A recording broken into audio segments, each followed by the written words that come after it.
Hello everybody and welcome. In this video I am going to show you how to disconnect your earbuds EARFUN Air 2 from your Android device.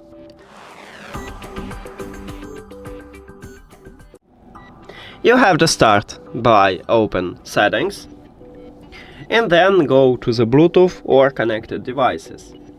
At the device list, click the information icon or settings icon near to your earbuds. And right here at the right side, at least on stock Android, we have Disconnect. So you need to tap at this button, but before I tap on it, I will tell you the difference between Disconnect and unpair.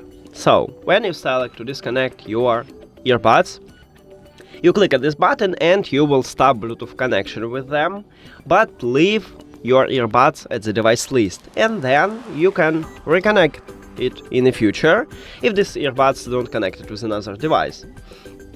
And if you select to unpair your earbuds, you will totally remove your earbuds from your phone. So if you need this, just click at the forget button with this trash icon.